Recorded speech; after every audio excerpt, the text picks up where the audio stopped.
दरियाए झेलम में पानी का पहला रेला 1,85,000 क्यूसिक मंगला डैम से छोड़ा गया। जिला इंतजामिया की तरफ से ऐलानात और खतरे के सायरन बजने के बायस निशेबी इलाके खाली करा दिए गए थे, जिससे कोई जानी नुकसान नहीं हुआ। ताहम सिविल डिफेंस और रेस्क्यू 112 के रजाकारों ने 3 कश्तियों के जरिए दरिया के वसत में वाक़ विचला बेला, लंगरपुर बेली, नवरपुर बेली के नाम से छोटी छोटी बस्तियों में लोग आबाद थे को रिलीफ कैंपों में पहुंचाया। जिस वक्त पानी आया उस वक्त मैं उधर तलाह मिली है तो मैं फट उठे विचले बेला टुर गया। उतों विचले बेली जिला मैं नाल लाई है कश्ती बच्चे जड़े सन माइया 400-500 बंदा सी। विचला बेला पखवाल और इस इलाके में लोग फंसे हुए थे, जिनको हम लोगों ने इवैक्यूएट करना शुरू किया। पहले दिन हम लोगों ने जो इवैक्यूएशन की वो तकरीबन कोई 1500 लोगों को हम लोगों को किनारे पर लेकर आए और ये ऑपरेशन रात को 11:30-12 बजे तक हमारा जारी रहा।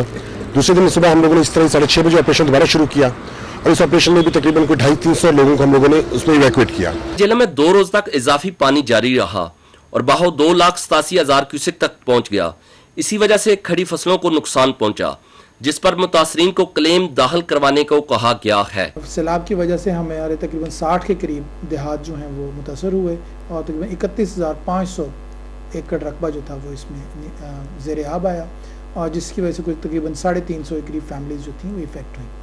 लेकिन हमने इसमें आर्मी की भी हेल्प ली और उसके अलावा सिविल डिफेंस को मैं ख़ास तौर पे जिक्र करूँगा और उनकी टीम्स अलॉन्ग विद रेस्क्यू 1122 के साथ हम लोगों ने रेस्क्यू एक्टिविटीज़ शुरू की और सैलाब में मुख्तलिफ जगहों में फंसे हुए तकरीबन 2000 से ज़ायद लोगों को हमने अपनी बोट्स के थ्रू उनको रेस्क्यू किया और अल्लाह का शुक्र है कि हमारे ज़िले में इस कामयाब रेस्क्यू ऑपरेशन की वजह से सिर्फ एक जानी नुकसान हुआ, वो भी ज़्यादा बारिशों की वजह से, सैलाब में गिरने की वजह से हमारी तरफ कोई जानी नुकसान नहीं हुआ। माली नुकसान जो है वो भी हम लोगों ने काफ़ी हद तक अवॉइड कर लिया और उसमें जो है सिर्फ जो खड़ी फसलों को नुकसान पहुंचा वही काबिल जिक्र। सैलाबी रेले से मुतासरीन की बहाली के लिए सूबाई हुकूमत, सियासी समाजी तंजीमों के अलावा जिले इंतजामिया ने कार्रवाइयाँ शुरू कर दी हैं। मुस्लिम लीग नून की तरफ से मुतासरीन की बहाली के लिए इमदाद इकट्ठा करने के लिए कैंप लगाए गए हैं। हम कोशिश कर रहे हैं कि जितने भी एहतियात मुहज्जिर हज़रात हमारे साथ तावन कर रहे हैं, हम खुद भी इसमें हिस्सा ले रहे हैं। दूर दराज जब सैलाब आया तो हम गए थे, गांव में भी गए थे, आगे जब पीछे जाके मुस्लिम लीग के कारकुनों ने साथ काम किया है। अब हमारी कोशिश है कि ज़्यादा से ज़्यादा मुहज्जिर हज़रात से मिलें, उनसे चंदा इकट्ठा करें और जहाँ तक भी हम पहुँच सके हम खातमे आला पंजाब के पास जाएंगे, उनको चंदा देंगे और हम गुजारिश करेंगे कि ये जहाँ तक भी मुनासिब समझे, चाहे वो खैबर पख्तूनख्वा हो, चाहे बलूचिस्तान हो, जहाँ भी हो, वो सब मेरे भाई हैं, पंजाब के भी हमारे भाई हैं, उन सब के साथ हम हमदर्दी भी करते हैं और हम कोशिश कर रहे हैं कि उन तक हम अपनी हमदर्दी भी पहुँचाएँ और जो हमसे हो सके इंशाअल्लाह ताला उनकी खिदमत भी कर सकें।